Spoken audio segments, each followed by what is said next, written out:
আজ আমি বানাচ্ছি ফলি মাছ বা ফলই মাছ বা কানচেপটি মাছ যাই বলে, একে তিনটে নামেই ডাকা হয়। এখানে নুন হলুদ মাখিয়ে দিচ্ছি, মাখিয়ে খুব ভালো করে মাছটাকে মিলিয়ে দিচ্ছি নুন হলুদের সাথে। ভীষণই ভালো লাগে পাতলা ঝোল খেতে। একটা ঝাল বানাচ্ছি আজকে। এখানে একটা বাটিতে লঙ্কার গুঁড়ো আর হলুদ গুঁড়ো নিয়ে একটু জলে ভিজিয়ে রেখে দিচ্ছি। 10 মিনিট মতন এটা ভিজিয়ে রাখলে মশলাটা এইভাবে, তাহলে কিন্তু বাটা মশলার এতে স্বাদ হয়। যতক্ষণে মাছটা ভাজবে ততক্ষণে লঙ্কার গুঁড়োটা ভিজে যাবে জলে। এখানে সর্ষের তেলে রান্নাটা করছি। মাছটাকে আমি দু ব্যাচে ভেজে নেব, ভালো করে ভেজে নেব মাছটাকে। দেখুন এক পিঠ হয়ে গেছে, আরেক পিঠ আমি উল্টে দিচ্ছি। এই মাছের খুব স্বাদ হয়, আর এইভাবে পাতলা ঝাল গরমে খুবই ভালো, শরীরের জন্যও ভালো আর খেতেও ভালো লাগে। আপনারা হয়তো ভাববেন যে এত কম তেল মশলায় রান্নাটা হয়তো ভালো হবে না, কিন্তু না, সত্যি ভীষণ ভালো হয়। আপনারা একটু বাড়িতে ট্রাই করবেন, ঠিক আমি যেভাবে দেখিয়ে দিচ্ছি সেইভাবে। আর আপনাদের যদি আমার ভিডিওটি ভালো লাগে তাহলে অবশ্যই আমার চ্যানেলটিকে সাবস্ক্রাইব করবেন, বেল আইকনটি প্রেস করে দেবেন, তাহলে আমি যা ভিডিও আপলোড করব আপনাদের কাছে চলে যাবে। আমি ঘরোয়া খুব কম তেল মশলাতেও আমার চ্যানেলে রান্না দেখাই, আবার নিত্য নতুন সব রান্নায় দেখাই, সব রকমই রান্না আমি আমার চ্যানেলে দেখাই।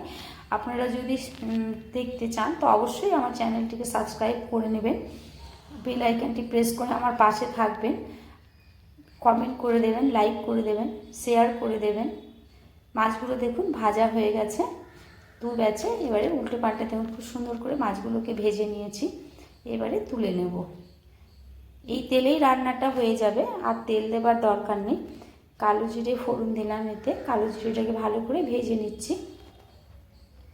একটু ভালো করে ফোড়নটাকে ভেজে নিতে হয়, তাহলে পরে রান্নাতে ভালো স্বাদ হয়। এবারে একটা বড় সাইজের পেঁয়াজ আমি কুচি করে কেটে রেখেছিলাম, সেটা দিয়ে দিলাম।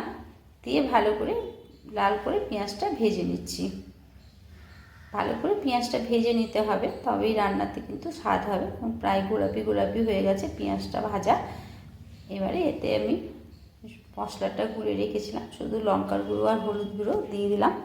দিয়ে আধাটা টমেটো কেটে কুচি করে রেখেছিলাম, সেই টমেটোটাও দিয়ে দিলাম। দিয়ে ভালো করে নাড়িয়ে চাড়িয়ে নিচ্ছি, মশলাটাকে ভেজে নিচ্ছি। আঁচটাকে সিম করে দিলাম, তাহলে মশলাটা পুড়বে না। হলুদ লঙ্কার গুঁড়ো দিলাম, হলুদ তো আগেই দেওয়া ছিল, একটু বাটিটা ধুয়ে জল দিয়ে দিলাম যাতে মশলাটা না পুড়ে। ভালো করে একটু মশলাটাকে কষিয়ে নিতে হবে।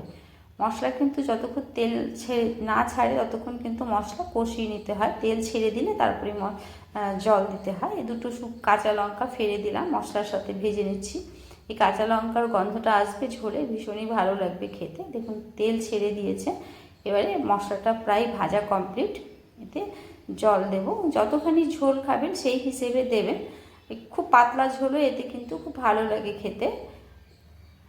মাছ যতটা আছে সেই হিসেবে আমি এতে জলটা দেবো, যাতে মাছটা খুব ভালো করে ফুটে যায় আর অল্প অল্প ঝোল এতে থাকে। আমার যদি চ্যানেলটি আপনারা ফেসবুক পেজ থেকে দেখেন তাহলে ফেসবুক পেজটি অবশ্যই ফলো করে নেবেন। হয়ে গেছে, ঝোলটা ফুটে গেছে। এবার একে একে সব মাছগুলো এতে আমি দিয়ে দেবো।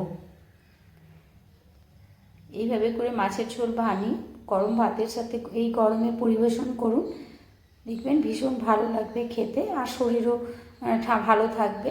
গরমে বেশি তেল ঝাল মশলা খেতে ভালো লাগে না, তাই এইভাবে পাতলা ঝোল বানিয়ে খেলে খুব ভালো লাগবে। ঝোল ফুটে গেছে, ব্যাস।